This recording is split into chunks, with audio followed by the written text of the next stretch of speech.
Bonjour à toutes et à tous. Eh bien, quelle première semaine pour notre équipe de scientifiques et de médecins, puisque nous avons évalué près de 80 enfants, ici au centre de santé de Carabello, au nord de Lima. Alors la demande est très forte et ce que je vous propose pour cet épisode, c'est qu'on aille à la rencontre de nos scientifiques pour comprendre plus en détail leur évaluation. Allez, suivez-moi, ça se passe de l'autre côté de la porte.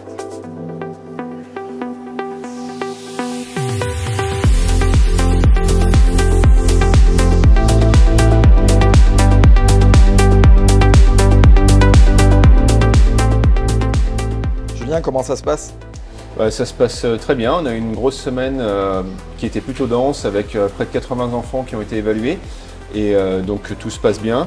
Nous, en ce qui nous concerne ici sur ce poste, on s'intéresse au débit sanguin cérébral pour voir les retentissements d'un manque de globules rouges potentiellement associé à l'anémie sur la circulation cérébrale et on mettra ça en regard d'autres tests, notamment au niveau cognitif, pour voir si ça peut avoir des répercussions là aussi.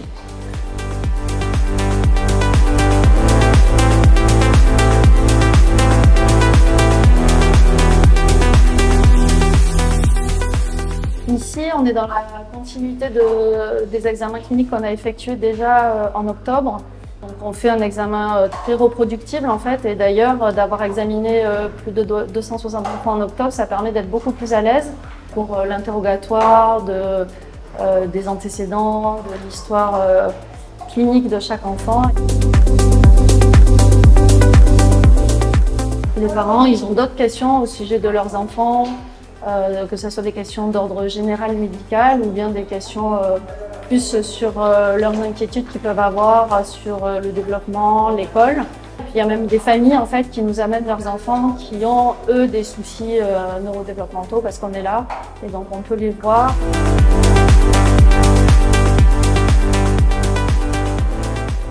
Pour évaluer comment grandir à haute altitude dans un environnement avec beaucoup moins d'oxygène impacte le développement cognitif des enfants, moi ici je vois les enfants de 8 à 12 ans et je leur fais passer une série d'épreuves neuropsychologiques qui ont été spécifiquement sélectionnées pour cette mission. J'évalue les capacités de raisonnement logique, de planification, de rapidité d'exécution, d'attention. Donc plus de 120 enfants de la même tranche d'âge ont déjà été évalués avec les mêmes épreuves en haute altitude par ma collègue il y a quelques mois. Et l'idée des évaluations ici est donc de voir si leur développement diffère de ceux des enfants d'ici à Lima qui grandissent au niveau de la mer.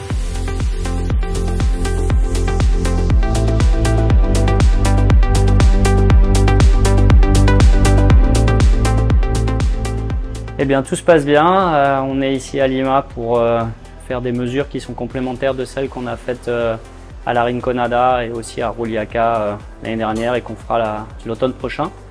Là, on est en cours de mesure de la masse totale d'hémoglobine et du volume sanguin chez une petite fille qui a 8 ans et qui est extrêmement sympathique. Les journées sont très denses, on inclut beaucoup d'enfants. La population est très réceptive à ce type d'études sur l'anémie, donc oui, on ne chôme pas.